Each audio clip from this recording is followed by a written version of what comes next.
Hello dear students, I am Dr. Tawheeda Rasool, Assistant Professor, Government College of Education, IISc Srinagar. Today our topic of discussion is techniques of teaching mathematics. As you all know that this mathematics is considered to be one of the subject that is to be taught in such a way, so that there the interest lies more. So, what are the different techniques that a teacher should use so that this teaching of mathematics becomes more effective, more encouraging and more understanding. So, I will I have listed some of the techniques that can be used. One is the oral and the mental work, drill work, homework or home assignment, written work, group work, self-study, supervised study, review and the brainstorming. Let us discuss the first one, oral and the written work. Now, problem is in the mathematics require oral as well as the written work for their solution. For example, if I talk about this oral and the written work, where from it starts? If you start from the primary class, where you have to start the remembering of the tables 2 cross 2, 2 cross 1, 2 cross 3. So, if a children keeps the oral memory and memorize the tables, so he or she may be able to do the things quickly, faster. So, when all the process and the calculation regarding the solution of a problem is carried out mentally without any written work, the work is called the oral. For example, I have given the example here, these are tables. Then, when a calculation work in a problem becomes complicated and tiresome, then written work comes into existence. That means the first step is the oral work. You have to start with the oral work, things to remember so that our calculation is faster. This work is just an extension of the oral work. After the oral work, there is a written work. That means whatever we have memorized certain things, we must keep them in practice. So, the written work is considered to be as the extension of the oral work. It facilitates and pushes ahead the work that has been carried out orally. That means after the oral or the mental work that we do, we are supposed to follow it by the written work. Teaching of mathematics cannot be confined to oral only work. Of course, we cannot memorize all the things in mathematics.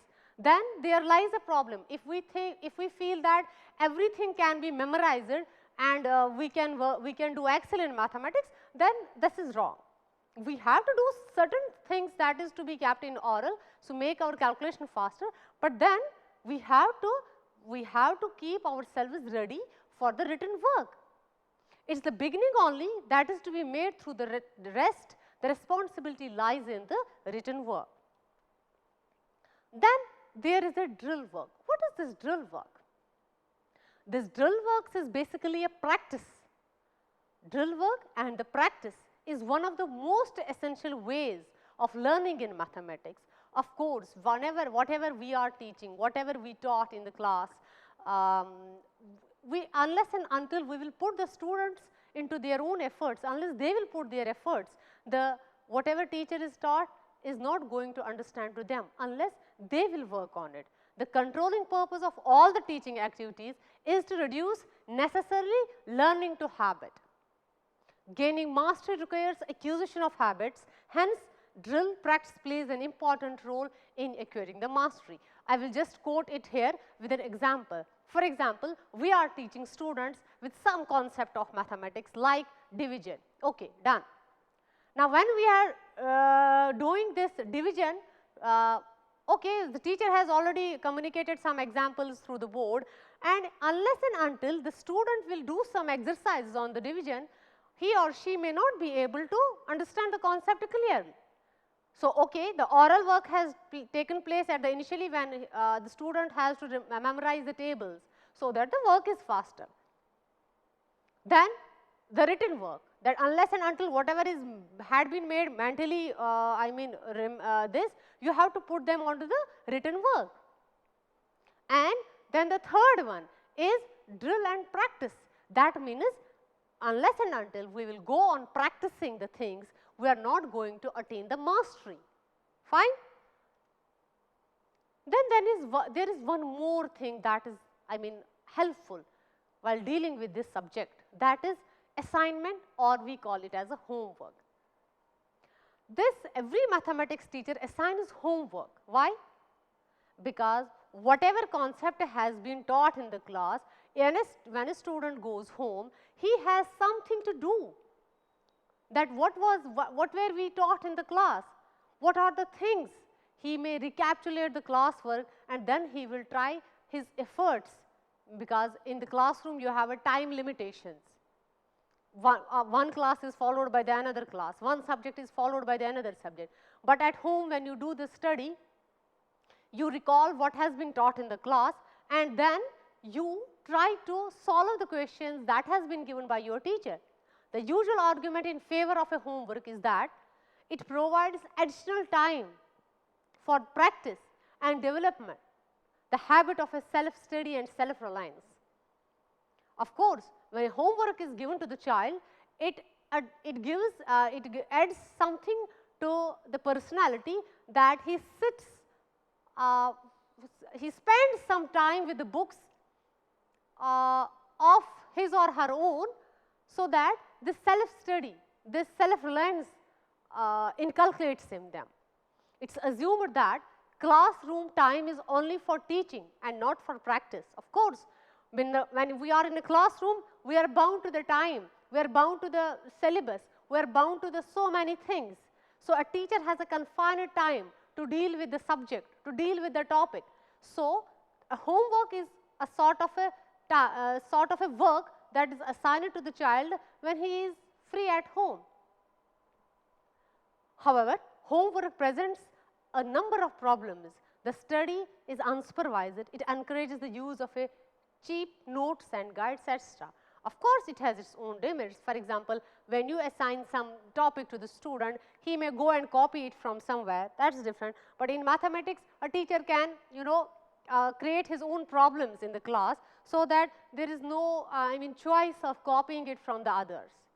A teacher can have, it depends upon, I told you that this subject is very, not difficult, I must not say difficult, it's not a difficult, but it is to be dealt with differently. That's the main issue with the subject of mathematics. So we can say that a homework is an unsupervised work, but it becomes a supervised work if a class teacher has a continuous contact with that whatever homework I have assigned, he or she will check it in the next day.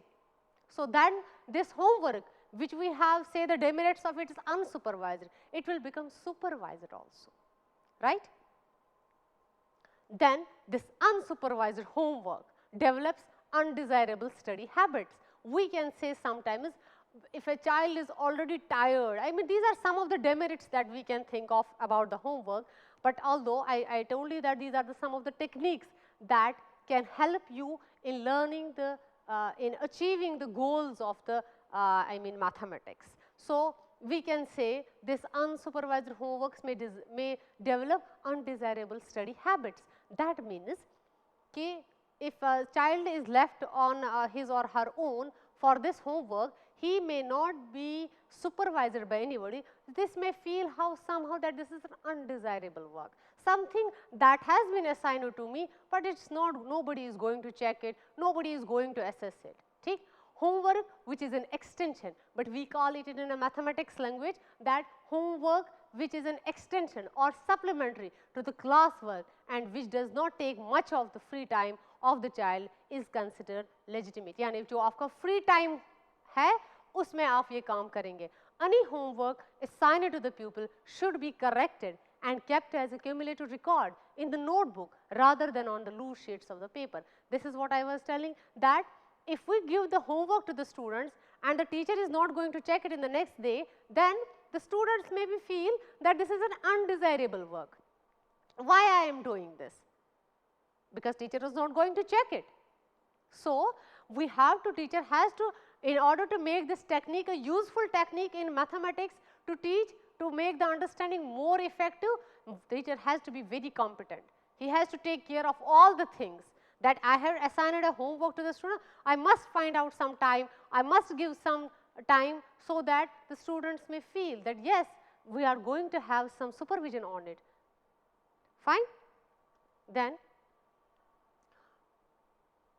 the assignment should be clear and definite. Of course, when we talk about some homework, it should be clear, it should be definite, yeah, or whatever assignment, it should be brief but fairly explanatory to enable each child to understand the task assigned. Clear? It should anticipate difficulties in the work to be done and suggest ways to overcome them.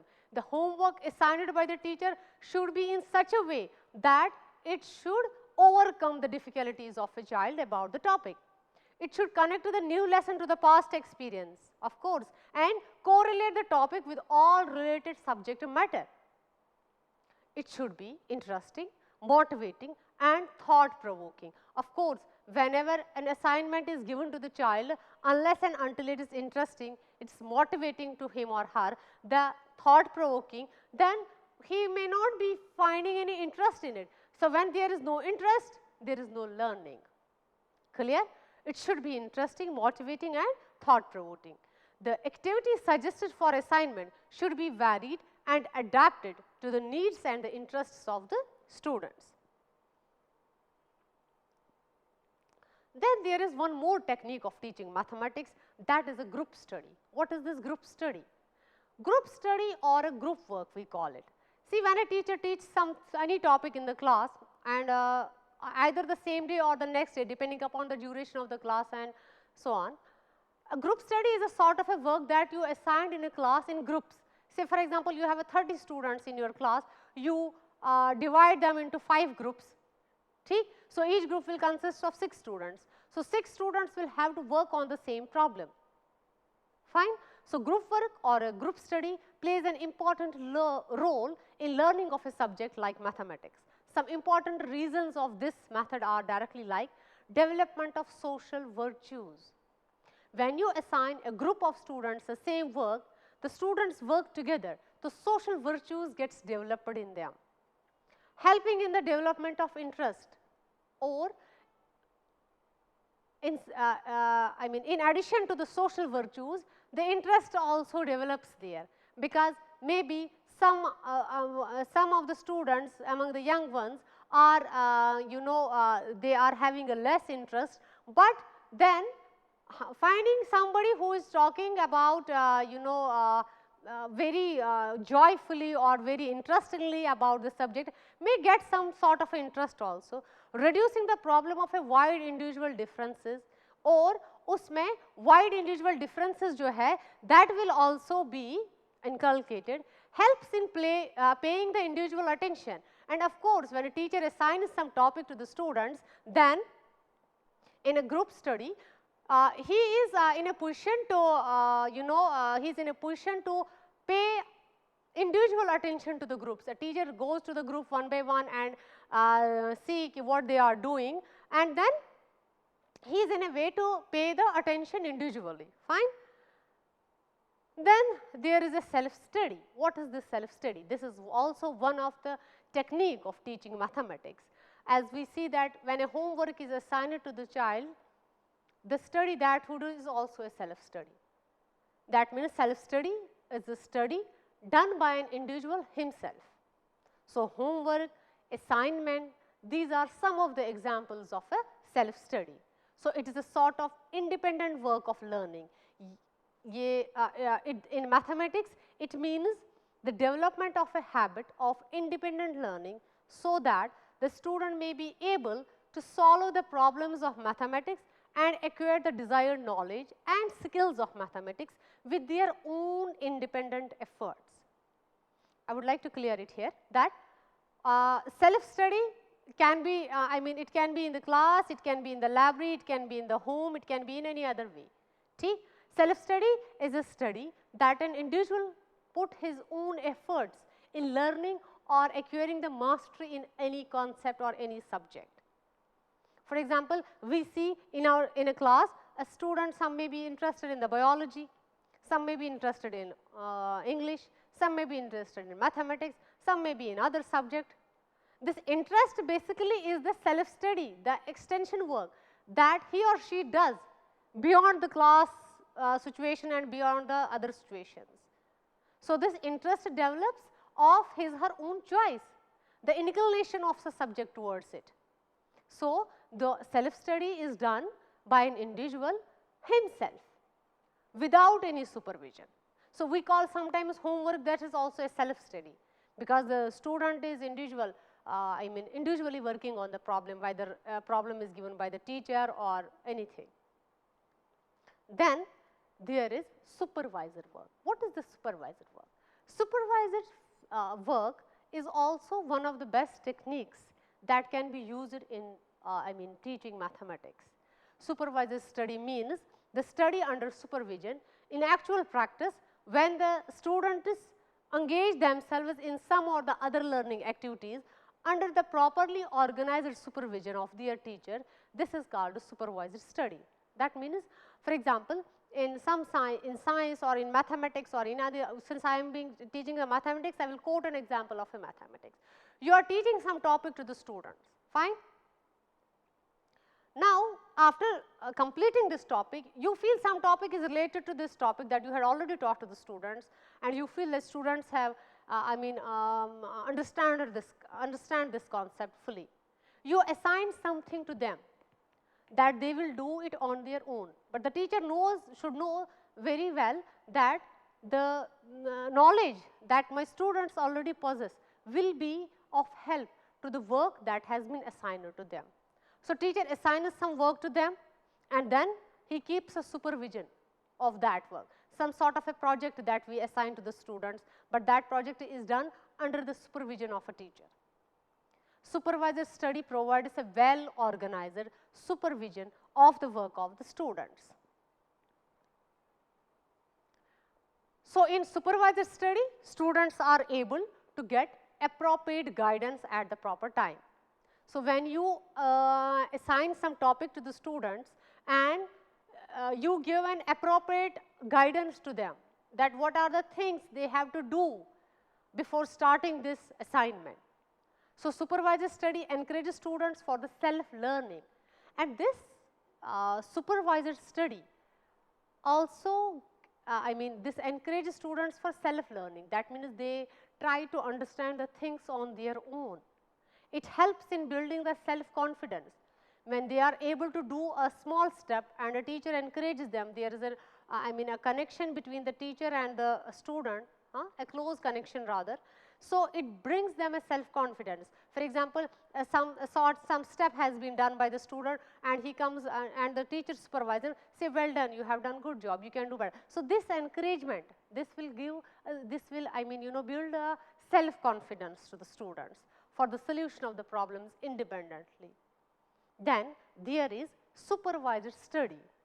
Supervised study reduces the chances of wastage and stagnation. Students do a lot of work without wasting their time under such study.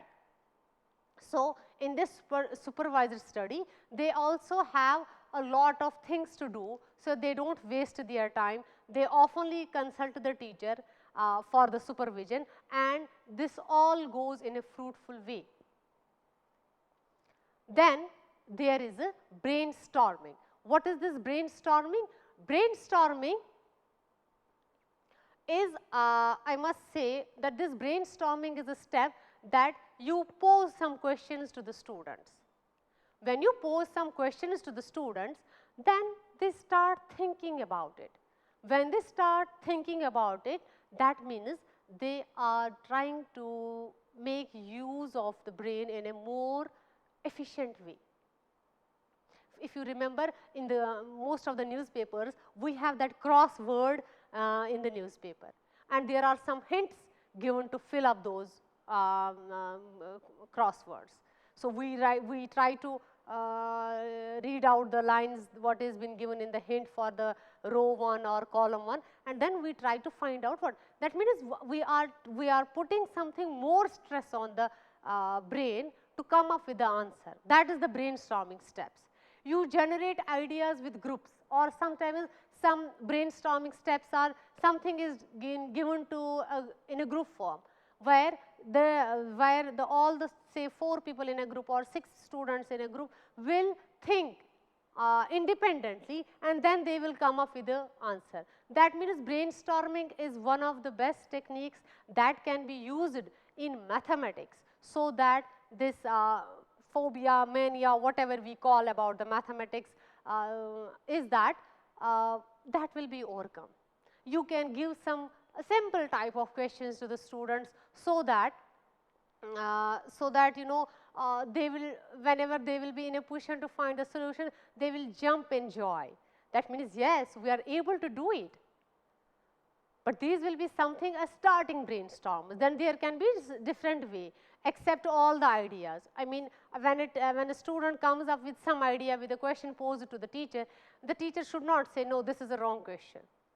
So the teacher should accept all the ideas. Okay, say whether that will work later or not, either is correct or not correct. But we should not, I mean, you know, say the negative, what we called is as a statement, which will, you know, just low down the aims of teaching this subject. Okay? Go back to summarize. Okay? Discard unacceptable or unworkable ideas. Okay? Determine the best solutions. So these are some of the techniques that we can use for teaching of mathematics. I must just summarize all the these techniques of teaching mathematics before I conclude, is that there can be so many other ways of teaching mathematics so effectively and I must say attractively, so that this dullness of the subject is over. So some of the things that I will just summarize it in one line is that what are the different techniques that we must use for teaching of mathematics is oral or the mental work, that is the initial stage. Then there is a written work, that is the, or written work is an extension of an oral work. Then there is a homework, home assignment, written work, group work, self-study, supervised study, review, brainstorming, and many others. Thank you so much. Thank you so much for the patient hearing.